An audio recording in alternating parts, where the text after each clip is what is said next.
বলবেন আল্লাহ আমার মালিক, রাসূল আমার নেতা, আল্লাহ আমার মালিক, রাসূল আমার নেতা, আমার নেতা যেই পথে আমি সেই পথে, আমার নেতা যেই মতে আমি ওই মতে, আমার নেতার যেই কর্ম আমার সেই কর্ম। আল্লাহ তুমি কবুল। মা খালাকাতুল জিন্না ওয়াল ইনসা ইল্লা লিয়াবুদুন। আল্লাহ পাক রব্বুল আলামিন বলেন, ও দুনিয়ার মুসলমান ইমানদার, ও আমার বান্দারা শোনো, এই পৃথিবীর জমিনের ভিতরে মানুষ আর জিন জাতিকে আমি আমার গোলামি করার জন্য বানিয়েছি, অন্য কোনো কাজের জন্য বানাই না। আমার ভাইয়েরা আরো সহজ উদাহরণ দেই। কথার কথা ধরেন আপনি একটা কোম্পানির মালিক হয়ে গেলেন, আপনি একটা কোম্পানির মালিক। এই কোম্পানির মালিক হওয়ার পর আপনি সার্কুলার দিলেন, এই যোগ্যতা থাকলে আমার কোম্পানিতে কাজ করতে পারবে, এই যোগ্যতা নিয়ে অতি তাড়াতাড়ি এত তারিখ থেকে এত তারিখের ভিতরে আমার কোম্পানির ভিতরে তোমাদের যতগুলো কাগজপাতি আছে তোমরা পৌঁছে দাও। এরপর আমরা কাগজপাতির সাথে তোমার যদি বাস্তবতার মিল থাকে তাহলে তোমাকে আমরা চাকরি দিব।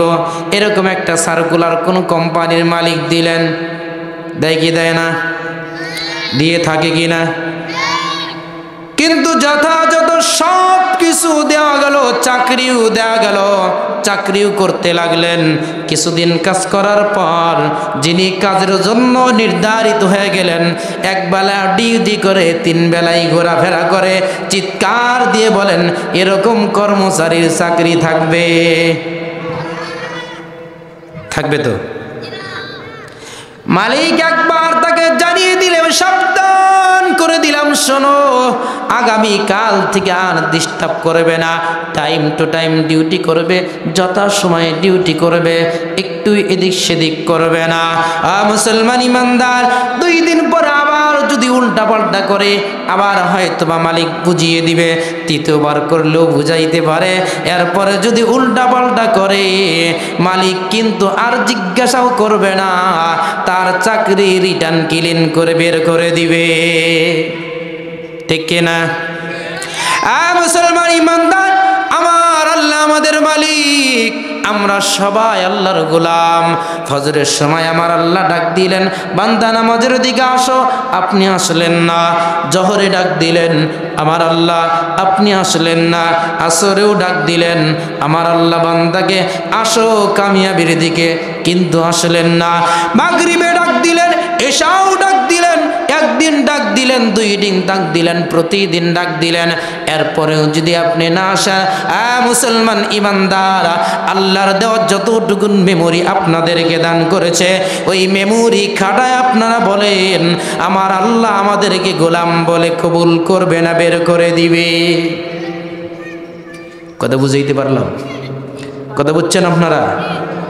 দুনিয়ার মালিক একটা হাত দেয় নাই, পাও দেয় নাই, চক্ষু দেয় নাই, কান দেয় নাই, জবান দেয় নাই, কিচ্ছু দেয় নাই, শুধু কাগজের একটা নোট দিবে। এই নোট দেওয়ার কারণে যদি মালিক বলে সকাল 9টার থেকে নিয়ে বিকাল 5টা পর্যন্ত কাঠ ফাটা রোদের ভিতরে খ্যাত নিরাইতে হবে।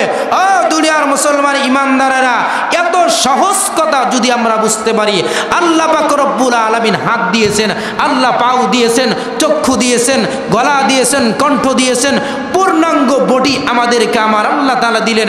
ওই আল্লাহ তাআলা বলছেন, ও বান্দা, সকাল থেকে নিয়ে সন্ধ্যা পর্যন্ত নয়, 1 ঘন্টা আর 2 ঘন্টা নয়, দুনিয়ার সমস্ত কাজ করবে, সব করবে, সব কিছু পূর্ণাঙ্গ করবে। মাঝে মাঝে আমি যে তোমার মালিক, তুমি যে আমার গোলাম, এই কথাটা মাঝে মাঝে আয়েশা মসজিদের ভিতরে যে পবিত্র জায়গায় পাইবা, ওই জায়গার ভিতরে যায়া সেজদা দিয়া প্রমাণ করে দিবে আমি তোমার মালিক, তুমি আমার গোলাম।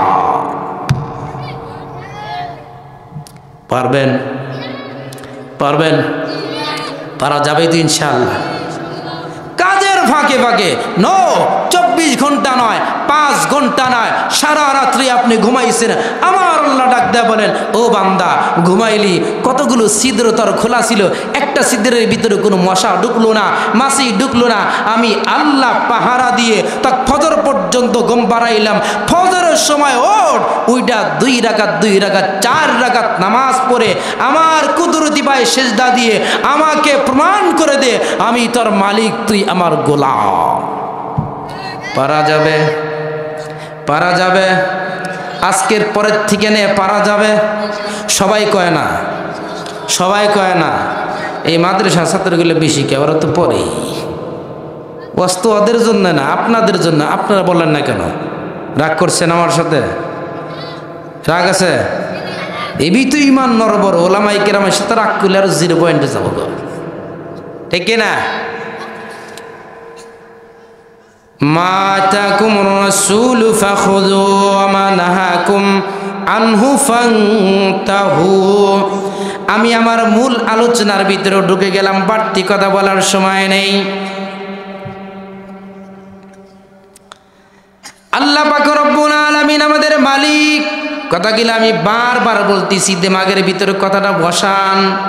আল্লাহ আমার মালিক, রাসূল আমার নেতা, কথাটা বসায় রাখেন। আজকের আলোচ্য বিষয় আল্লাহ আমার মালিক, রাসূল আমার নেতা। আল্লাহ আমার, এই যুবক কয় না কে আল্লাহ আমার, এই মোবাইল টিপতেছে এখন, আল্লাহ আমার, জোরে কও আল্লাহ আমার। ওরা যেই পরিমাণ বয়ান শোনে, যদি খালি মনোযোগ দিয়ে শুনতো সবটি পাক্কা মুক্তি সাহেব হয়ে যাইতো, ঠিক না বে ঠিক? আপনারা শেষ পর্যন্ত না থাকলে ওদের ঠিকই থাকতে হয়, কিন্তু ওদের মনোযোগ নাই। আবু জেহেল বহুত কথা শুনছে, ঠিক না বে ঠিক? আরে রসুলকে দেখেছে, রাসূলের কথা শুনেছে, রাসূল বলেন মনোযোগ দিয়ে শোনো। কয় ভাতিজা তুমি কও, কানাম করে খোলা আছে। এরকম শোনা শুনলে মৃত্যু পর্যন্ত শুনবেন। আবু জেহেলেরও হেদায়েত হয় নাই। এই সমাজে যে আবু জেহেল আছে সেটা আমি বলি না, তবে আবু জেহেল যেমন হেদায়েত পায় নাই, আমরাও যে পামু তার কোনো গ্যারান্টি। সবাই বলেন গ্যারান্টি, ঠিক না বে ঠিক? মন খারাপ করতেছেন? করলে কিচ্ছু করার নাই, সঠিক কথা আমাকে বলতেই হবে, ঠিক না বে ঠিক? মা আতাকুমুর রাসূল ফাখুযু। আল্লাহ পাক রব্বুল আলামিন জানিয়ে দিলেন, শোনো দুনিয়ার মানুষেরা, আমি আল্লাহ তোমাদের মালিক। আমি আল্লাহ ঘোষণা করে জানিয়ে দিলাম, মা আতাকুমুর রাসূল ফাখুযু। তোমাদের রসুল যা কিছু তোমাদের কাছে নিয়ে এসেছে ওইগুলা তোমরা গ্রহণ করো, আর যেইগুলা তোমাদের রসুল নিষেধ করেছে ওইগুলার থেকে তোমরা বিরত থাকো। বলুন তো আমাদের নেতাকে? জোরে বলতে হবে, এত নরবরা হইলে এই মুমিন কিন্তু এত ডেডডেরা হয় না। কথা বলেন ঠিক না বা ঠিক? আরে মুমিনের গর্জনে যদি বাদশাদের রাজপ্রাসাদ থেকে যদি ইট খুলে পড়তে পারে, এই দেশের মুমিন এত নরবর কেন হবে? চিৎকার দেয়া বলেন ঠিক না বা ঠিক? নারায়ে তাকবীর, নারায়ে তাকবীর। আল কোরআনের আলো, আল কোরআনের আলো সংসদে জালো, আল কোরআনের আলো সংসদে জালো, ঠিক না বে ঠিক? সবাই বলেন আমিন। মন খারাপ করতেছেন? মন খারাপ করেন। মা আতাকুমুর রাসূলু ফাখুযু। আল্লাহ পাক রব্বুল আলামিন জানিয়ে দিলেন, শোনো আমার বান্দারা, আমি আল্লাহ তোমাদেরকে জানিয়ে দিলাম, তোমাদের নেতা বিশ্ব নবী মুহাম্মদুর রাসূলুল্লাহ সাল্লাল্লাহু আলাইহি সাল্লাম তোমাদের নেতা। মা আতাকুমুর রাসূলু ফাখুযু ওয়া মা নাহাকুম আনহু ফান্তাহু। তোমাদের নেতা বিশ্বনবী মুহাম্মদুর রাসূলুল্লাহ যা তোমাদের জন্য নিয়ে এসেছে সেটা গ্রহণ করো, আর যেটার থেকে তোমাদেরকে নিষেধ করেছে সেটার থেকে তোমরা বিরত থাকো। কথা বুঝাইছে? তাহলে আমাদেরকে এখন গ্রহণ করতে হবে, দেখতে হবে যে এটা আমার রাসূল নিয়ে আসছে কিনা, এটা আমার রাসূল নিষেধ করছে কিনা। আমরা দু একটি কথা এর ভিতরে জেনে নিই। এখন কিন্তু অ্যান্টিবায়োটিক চলবে, অনেকের কাটা গায়ের ভিতরে লবণ পড়বে, দেখবেন যে অনেকে ওটাওটি করবে, ইস করবে, যদি টেন পান দেখবেন যে তার ওষুধ ধরছে, ঠিক না ভাই ঠিক? আরে ভাই আপনাদেরকে কিছু কথা শোনাইতেছি যাতে আপনিও জান্নাতি হতে পারেন, ঠিক না? ঠিক। আচ্ছা আপনারা বলুন, আল্লাহ বললেন তোমার রসুল যা নিয়ে এসেছে সেটা গ্রহণ করো, তোমাদের রসুল যা নিষেধ করেছে সেটা ছেড়ে দাও। রাসূলুল্লাহ সাল্লাল্লাহু আলাইহি সাল্লাম জীবনে নামাজ কয়েক তো ছাড়ছেন? সবাইকে বলতে হবে, কয়েক তো নামাজ রাসূল জীবনে ছেড়ে দিয়েছেন? কয়েক তো নামাজ ছেড়ে দিয়েছেন? মুরব্বীরা বলেন কয়েক তো ছাড়ছে? এক ওয়াক্ত ছাড়ে নাই? এক ওয়াক্ত না?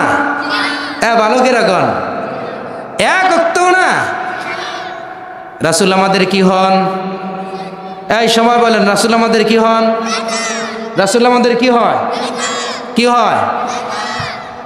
নেতা যাবে যেই পথে আমরা যাবো সেই পথে। সবাই বলেন নেতা যাবে যেই পথে আমরা যাবো সেই পথে। যেতা নাতে দেখ পথে নেতা থাকবে যেই পথে আমরা যাবো ওই পথে। নেতা থাকবে যেই মতে আমরা থাকবো ওই মতে। ঠিক কিনা? ঠিক।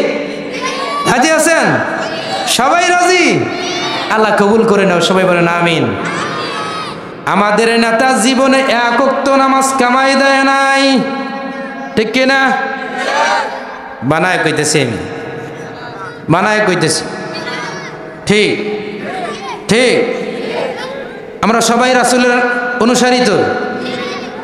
তাহলে আমি সবাই যদি রাসূলের অনুসারী হয়ে থাকি, সবাই যদি আমরা রাসূলকে নেতা মানি, আমার নেতা জীবনে এক ওয়াক্ত নামাজ ছাড়লেন না, আমি কয় ওয়াক্ত পড়ি? আপনি এবার নিজেকে প্রশ্ন করে। ওয়াজ এত শুনতে হয় না রে ভাই, আপনি নিজেকে প্রশ্ন করেন আপনি কার অনুসারী? ওই মুজিব যখন ছিলেন তখন মুজিবের সেনারা কি বলতেন? আমরা হলাম মুজিব সেনা, ভয় করি না বুলেট বোমা। ঠিক না ঠিক? বলতেন কি না? আমরা হলাম জিয়ার সেনা, ভয় করি না বুলেট বোমা। ঠিক না ঠিক? ঠিক। আমরা কিন্তু রাসূলের উম্মত, রাসূল আমাদের নেতা।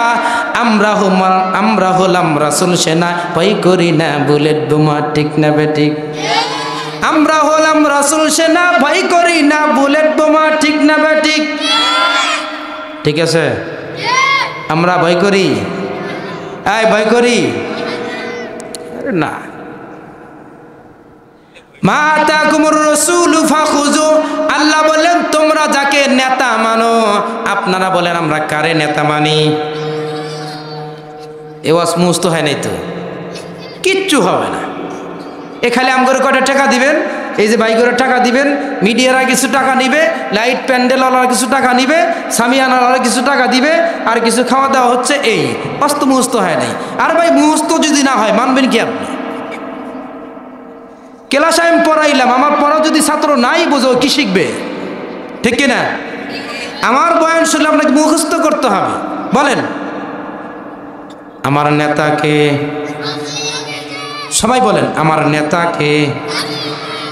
আরে ভাই আপনি বলতেছেন না কিয়ামতের ময়দান, আপনি যদি কিয়ামতের ময়দানে বলেন যে আমাদের নেতা তো রাসূল, তখন এই ভিডিও যদি ছাইরা দেয় ফেরেশতারা, এ তো আজকে চাপে বইরা বলতেছে যে রাসূল আমাদের নেতা।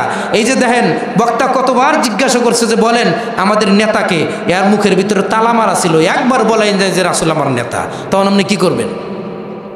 হতে পারে কি না? অনেক ভিডিওর ভিতরে দেখা যায় করে কারে আজকে উপদেষ্টা বানাইছো, এ তো ওই সময় ওই দলের ছিল। কয় কেমনে টের পাইলা? কয় ভিডিও ফুটেজ দেখেন। কথা বলেন ঠিক না বেটি? আজকে আমি বারবার বলতেছি আপনারা বলেন আমাদের নেতাকে। আমাদের নেতাকে রাসূলুল্লাহ। সবাই বলেন রাসূলুল্লাহ। ঘুমাইছে? এত চিল্লার ভিতরে যদি ঘুমায় আল্লাহ রে আল্লাহ, তাইলে মাহফিল কেমন হবো কইতাম? কমু। বাড়ির পাশে ছিল এক অলস। কি ছিল? বই গুতাই। দূরে তো কোথাও মাহফিলের জন্য যাওই না মিয়া, আজকে বাড়ির কাছে যাও না একটু। আইছে, আসার পরে অলস তো ওই পিছনে মনে করেন যে চাদর একটা মুড়ি দিয়ে ঘুমাইছে। কুত্তা কি করছে? বাড়ায় দেখছে যে আগ করে ঘুমাইছে, তাহলে মনে হয় এনে সারার জায়গা, ঠ্যাংটা উঁচা করে দিছে সাইরা। এখন মাহফিল তো শেষ, সবাই কেছে এই মগার করে মগা ওঠ ওঠ, কে মাহফিল শেষ? কহ আর একজনে একটু দুষ্টমি করে জিজ্ঞাসা করে মাহফিল কেমন লাগলো? কয় মাহফিল তো চটকি চটকি লাগতেছে। মাহফিল কি লাগতেছে? আয় মুসলমান ইমানদার, দিলের কান দিয়া যদি না শোনো রে ভাই, মনের কান দিয়া যদি না শোনো, 1 ঘন্টা 1.5 ঘন্টা বয়ান হবে, 2 ঘন্টা বয়ান হবে, মাহফিল শেষ হওয়ার পর অলসের মুখের ভিতরে যখন পেশাব করে দিয়েছে কুকুর, আমাদের কানের ভিতরে, জবানের ভিতরে, দেমাগের ভিতরে পেশাব করে দিবে শয়তান, তখন আমাদেরও সবার চটকি চটকি লাগবে। কথা বলেন ঠিক না বেটি? ঠিক কিনা? এজন্য আমি বলতেছিলাম, আমাদের আল্লাহ বললেন তোমার নেতা, তোমাদের নেতা বিশ্ব নবী মুহাম্মদুর রাসূলুল্লাহ সাল্লাল্লাহু আলাইহি সাল্লাম জানিয়ে এসেছে তোমরা গ্রহণ করো। আমাদের নেতা নিয়ে এসেছেন 5 ওয়াক্ত নামাজ। কয় ওয়াক্ত? কোত্থেকে নিয়ে আসলেন? আল্লাহ পাক রব্বুল আলামিন বিশ্ব নবীকে স্পেশাল ভাবে দাওয়াত দিয়া বাইতুল মুকাদ্দাসের ভিতরে নিয়ে গেলেন। বাইতুল মুকাদ্দাস থেকে প্রথম আসমান, প্রথম থেকে দ্বিতীয় আসমান, দ্বিতীয় আসমান থেকে তৃতীয় আসমান, চতুর্থ আসমান, পঞ্চম আসমান, সপ্তম, ষষ্ঠ, সপ্তম বাইতুল মামুর, জান্নাত জাহান্নাম ঘুরায়া শেষ বেলায় আমার আল্লাহ পাক রব্বুল আলামিন বিশ্ব নবীকে হাদিয়া হিসাবে 50 ওয়াক্ত নামাজ দিয়া দিলে। কয় ওয়াক্ত? আমার আপনার নবী বিশ্ব নবী মুহাম্মদুর রাসূলুল্লাহ সাল্লাল্লাহু আলাইহি সাল্লাম 50 ওয়াক্ত নামাজ নিয়া খুশিতে আসতেছে। আস্তে আস্তে মুসা আলাইহিস সালাতু ওয়াস সালামের সাথে দেখা। মুসা আলাইহিস সালাতু ওয়াস সালাম ডাক দিয়া বললেন, ভাই মুহাম্মদ কি খবর? বলে আল্লাহ পাক রব্বুল আলামিন জান্নাত দেখাইলেন, জাহান্নাম দেখাইলেন। কি কি দেখলাম এখানে আমি বলতে পারবো না সংক্ষিপ্ত সময়ের কারণে। বললেন এরপরে বিদায়ের সময় কি ব্যবহার করলেন? আমাদেরকে অনেকেই জিজ্ঞাসা করে, বক্তা সাহেব বিদায়ের বেলায় মুসাফা করতে কিরকম কি করলেন?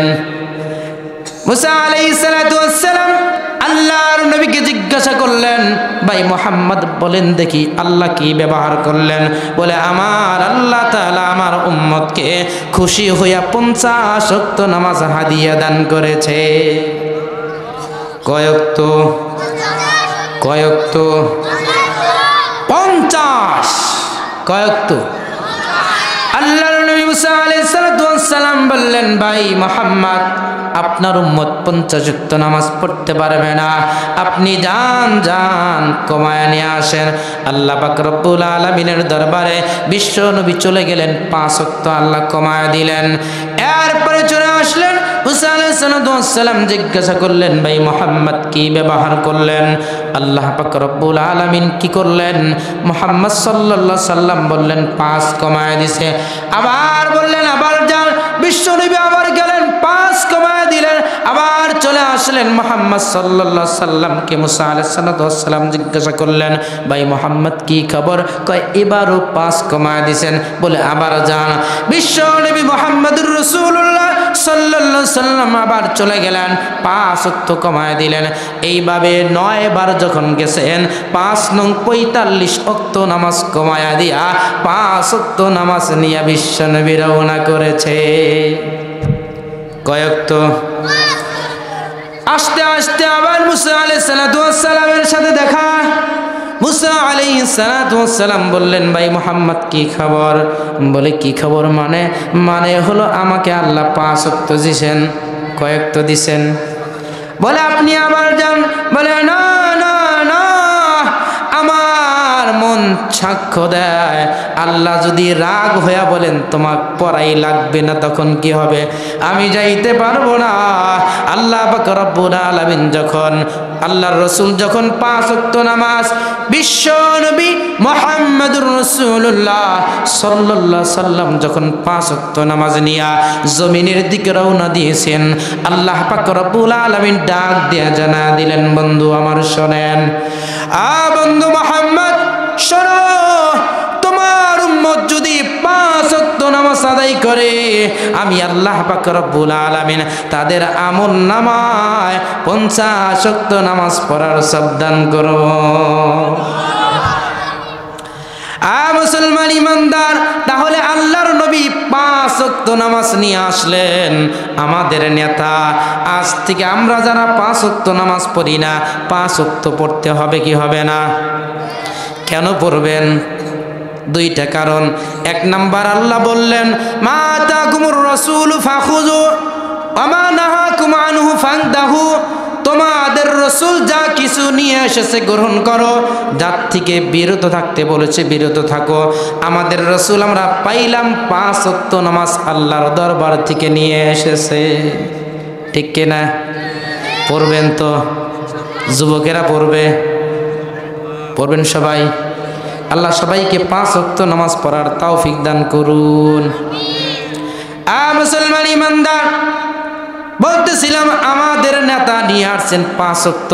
আমি যদি রাসূলকে নেতা মানি তাহলে আমাকে নামাজ পড়তে হবে কি হবে না? যদি মুখে আমি কেউ বলি যে আমার রাসূল আমার নেতা, তাইলে কিন্তু কাম হবে না। হবে? মুখে বললে?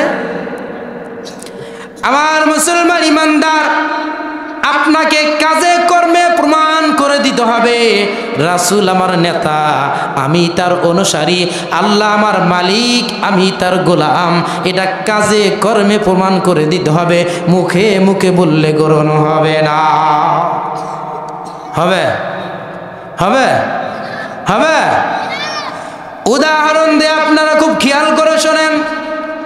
জান্নাতের ভিতরে রব্বুল আলামিন আদম আলাইহিস সালাতু ওয়াস সালামকে ইলম দান করলেন।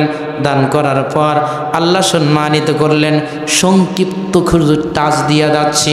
আল্লাহ পাক রব্বুল আলামিন সম্মান জানাইলেন, ফেরেশতাদের সবাইকে বললেন তোমরা আদমকে সিজদা করো, আদমকে সম্মান জানাও।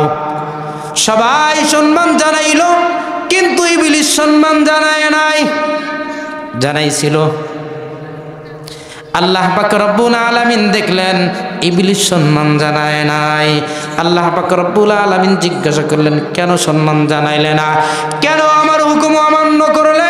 এবার শয়তান বলে খলাকতাহু মিন নারি ওয়া খলাকতাহু মিন তিন, আমাকে সৃষ্টি করছেন আগুন দ্বারা, আর তারে সৃষ্টি করছেন মাটি দ্বারা। আগুনের গতি উপর দিক, মাটির গতি নিচ দিক, অতএব আমার সম্মান বেশি, তার সম্মান কম। আমি কেন তাকে সিজদা বা সম্মান করতে যাব? কথা বুঝাইতে পারলাম? আল্লাহর হুকুম অমান্য করার কারণে আল্লাহ তাকে জান্নাত থেকে বের করে দিলেন। অথচ উনি ফেরেশতাদের সাথে ছিলেন, জান্নাতি দামি জায়গার ভিতরে ছিলেন, জান্নাতের ভিতরে ছিলেন, ফেরেশতাদের সাথে ছিলেন, দামি জায়গার ভিতরে ছিলেন। এরপরেও আল্লাহর হুকুম অমান্য করার কারণে, আল্লাহর হুকুম না মানার কারণে আল্লাহ পাক রব্বুল আলামিন মুহূর্তের ভিতরে চিরস্থায়ী লানত দিয়া, অভিশাপ দিয়া তাকে জান্নাত থেকে বের করে দিলে। ঠিক কিনা? বুঝাইছে? তাহলে কি বুঝলেন? কি বুঝলেন? দামি জায়গায় থাকলেই কাম হবে না, মানতে হবে। ঠিক কিনা? দুনিয়াতে আদম আলাইহিস সালাম চলে আসলেন। আদম আলাইহিস সালামের কলিজার সন্তান হাবিল এবং কাবিল। হাবিল এবং কাবিল দুই ভাই। দুই ভাইয়ের ভিতরে দ্বন্দ্ব, আল্লাহর শরীয়ত নিয়া, আল্লাহর হুকুম নিয়া। হাবিলের সাথে যেই মেয়েটির বিবাহ হওয়ার কথা ছিল, ওই মেয়েটি ছিল অত্যন্ত সুন্দরী। কাবিলের সাথে যেই মেয়েটি ছিল, ওই মেয়েটি অতটা সুন্দরী ছিল না। এই জন্যে কাবিল বলল, আমার সাথে যেই মেয়েটি জন্মগ্রহণ করেছে আমি তারই বিয়ে করব। অথচ আল্লাহর নীতি হলো সে তাকে বিয়ে করতে আপন বোনকে বিয়ে করা যায়, এটা আল্লাহর নীতি। এখন কেউ যদি নিজের বোনকে বিয়ে করতে চায়, সে কি আল্লাহর হুকুম মানলো না অমান্য করলো? অথচ নবীর সন্তান হাবিল, নবীর সন্তান কাবিল, নবীর সন্তান, দুইজনেই নবীর সন্তান, দুইজনের নবীর উরুষে জন্ম। দুইজনেই নবীর স্ত্রীর দুধ পান করেছে। একজন আল্লাহর হুকুম অমান্য করার কারণে চিরস্থায়ী জাহান্নামী। কথা বলেন ঠিক না বেঠি? মুসলমান ইমানদার, 3 নম্বর ঘটনা হলো আমাদের একজন নবী হযরত নূহ আলাইহিস সালাতু ওয়াস সালামের কলিজার টুকরা সন্তান। নাম কি? নাম কি? নবীর নাম হযরত নূহ আলাইহিস সালাতু ওয়াস সালামের কলিজার টুকরা সন্তান। নূহ আলাইহিস সালাতু ওয়াস সালামের সন্তানকে আল্লাহ পাক রব্বুল আলামিন জাহান্নামী করে দিলেন। আল্লাহ পাক রব্বুল আলামিন হযরত নূহ আলাইহিস সালাতু ওয়াস সালামকে ডাক দিয়ে বললেন, নূহ কিস্তি বানাও। নৌকা বানাইলেন।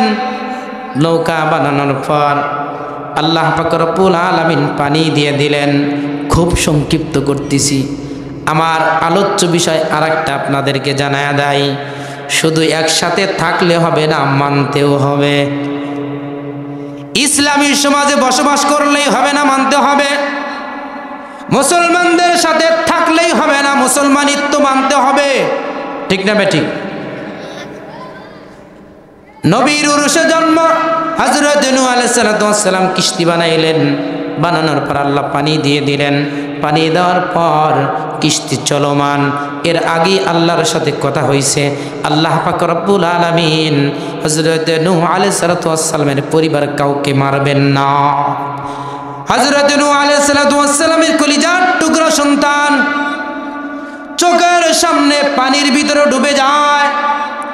হযরত নূহ আলাইহিস সালাতু ওয়াস সালাম ডাক দেয়া বললেন, ওগো আমার মাওলা, আপনি বলছিলেন আমার পরিবারের কাউকে আপনি পানির ভিতরে ডুবাবেন না। আমার কলিজার টুকরা সন্তান এই পানির ভিতরে ডুবে মারা যাচ্ছে, এখন আপনার কথা কই গেল? আল্লাহ পাক রব্বুল আলামিন বলেন, ক্বালা ইয়া নূহ ইন্নাহু লাইসা মিন আহলিক ইন্নাহু আমালুন গায়রু সালিহ ফালা তাসআল লিমা লাইসা লাকা বিহি ইলম ইন্নী আ'ইদুকা আন তাকুনা মিনাল জাহিলিন। আল্লাহ পাক রব্বুল আলামিন ডাক দিয়ে বললেন, আয় নূহ, তুমি কার ব্যাপারে আমার দরবারে দোয়া করছো তুমি কি জানো? তুমি তো জানো না তোমার সন্তান তোমার উরুষে জন্মগ্রহণ করেছে, তোমার স্ত্রীর দুধ পান করেছে, তোমার পরিবারের ভিতরে বড় হয়েছে, এরপরেও তলে তলে কাফেরদের সাথে লিঙ্ক দিয়ে কাফেরদের নীতি নৈতিকতা চরিত্র গ্রহণ করেছে। মুসলমান ইমানদার, চিন্তা করেন, নবীর স্ত্রী, নবীর সন্তান হযরত নূহ আলাইহিস সালাতু ওয়াস সালামের কলিজার টুকরা সন্তান তলে তলে কাফেরদেরকে সাপোর্ট করার কারণে, কাফেরদের নীতি নৈতিকতা সাপোর্ট করার কারণে নবীর উরুষে জন্ম হওয়ার পরেও আল্লাহর জাহান্নাম থেকে বাঁচতে পারবে না। পারবে? আল্লাহ পাক রব্বুল আলামিন দুইজন নারীর কথা বলছেন, দারাবাল্লাহু মাসালাল লিল্লাযীনা আমানু ইমরাতা ফিরআউন। দুইজন নারীর কথা বলছেন। একজন নারী হচ্ছেন হযরত নূহ আলাইহিস সালাতু ওয়াস সালামের স্ত্রী, আর একজন নারী হচ্ছেন হযরত লূত আলাইহিস সালাতু ওয়াস সালামের স্ত্রী। এই দুইজন স্ত্রী কিয়ামতের ময়দানে জাহান্নামে যাবে। চিন্তা করেন, জান্নাতের ভিতরে ছিলেন ইবলিস, আল্লাহর হুকুম অমান্য করার কারণে আল্লাহ বের করে দিলেন। দুনিয়াতে আসলেন আদম আলাইহিস সালাতু ওয়াস সালাম তার সন্তান সহ, আল্লাহর হুকুম অমান্য করার কারণে সে যে নবীর সন্তান এদিকে আল্লাহ তাকায় নাই, সে জাহান্নামী। নূহ আলাইহিস সালাতু ওয়াস সালামের কলিজার টুকরা সন্তান, সে জাহান্নামী। আল্লাহ এদিকে তাকায় নাই, সে নবীর সন্তান, এখানে তাকে মাফ করে দেই না। নবীর সন্তান বলে মাফ হবে না। লূত আলাইহিস সালাতু ওয়াস সালামের স্ত্রী, হযরত নূহ আলাইহিস সালাতু ওয়াস সালামের স্ত্রী, একজন স্ত্রী স্বামীর কি পরিমাণ খেদমত করে, এটা তো আমরা জানি আলহামদুলিল্লাহ। এরপরেও আল্লাহ বলেন যে নূহ আলাইহিস সালামের স্ত্রী জাহান্নামী, লূত আলাইহিস সালামের স্ত্রী জাহান্নামী। কেন তারা জাহান্নামে যাবে? কেন যাবে? একটাই কারণ, নবীর স্ত্রী হওয়ার পরেও নবীকে অনুসরণ করে নাই, নবীর স্ত্রী হওয়ার পরেও নবীকে অনুসরণ করে নাই, নবীর সন্তান হওয়ার পরেও নবীকে অনুসরণ করে নাই, জান্নাতের ভিতরে থাকার পরেও আল্লাহর হুকুম সে মানে নাই। এজন্য আল্লাহ পাক রব্বুল আলামিন তাদেরকে এত দামি দামি স্থানে থাকার পরেও, এত দামি দামি সমাজের ভিতরে থাকার পরেও, এত দামি দামি পরিবারের ভিতরে লালিত পালিত হওয়ার পরেও আল্লাহ পাক রব্বুল আলামিন তাদেরকে জাহান্নামী বানাইতে বিন্দু মাত্র দ্বিধাবোধ করে নাই। কথা বলেন ঠিক না বেঠিক? আল্লাহ আমার মালিক, রাসূল আমার নেতা, আল্লাহ আমার মালিক, রাসূল আমার নেতা, আমার নেতা যেই পথে আমি সেই পথে, আমার নেতা যেই মতে আমি ওই মতে, আমার নেতার যেই কর্ম আমার সেই কর্ম। আল্লাহ তুমি কবুল করে নাও। বলতে পারবেন? বলতে পারবেন? আমার রাসূলের কাম কি ছিলেন? রাসূলুল্লাহ সাল্লাল্লাহু আলাইহি সাল্লাম দ্বীনের দাওয়াত দিতে লাগলেন। কাফের বেঈমানরা চাচার কাছে আসলেন, আয়েশা বললেন, আবু তালেব তোমার ভাতিজাকে একটু থামাও না, সে তো আমাদের বুতের বিরুদ্ধে বলে, মূর্তির বিরুদ্ধে বলে, আমাদের ধর্মের লাল বাতি জ্বালা ফেললো, একটু থামাও না। বিশ্বনবীকে আবু তালেব ডাক দেয়া বললেন, ভাতিজা দ্বীনের দাওয়াত বন্ধ করা যায় না, হ্যাঁ বন্ধ করে দাও, তোমার জাতির লোকেরা মন খারাপ করে। আমার নবী বিশ্ব নবী মুহাম্মদুর রাসূলুল্লাহ বললেন, চাচা জান আমার দিলের কান দিয়ে শুনুন গো চাচা, এই পৃথিবীর জমিনের ভিতরে আপনি যদি আমার সঙ্গে থাকতে পারেন, আমাকে সাপোর্ট করলে করতে পারেন, আপনি যদি নাও থাকেন এতে আমার কোনো বিন্দুমাত্র কষ্ট লাগবে না। আমাকে আমার আল্লাহ তাআলা যে মিশন দিয়া এই পৃথিবীর জমিনের ভিতরে পাঠিয়েছেন, আমার জীবন চলে গেলেও সেই মিশনকে আমি বাস্তবায়ন করব।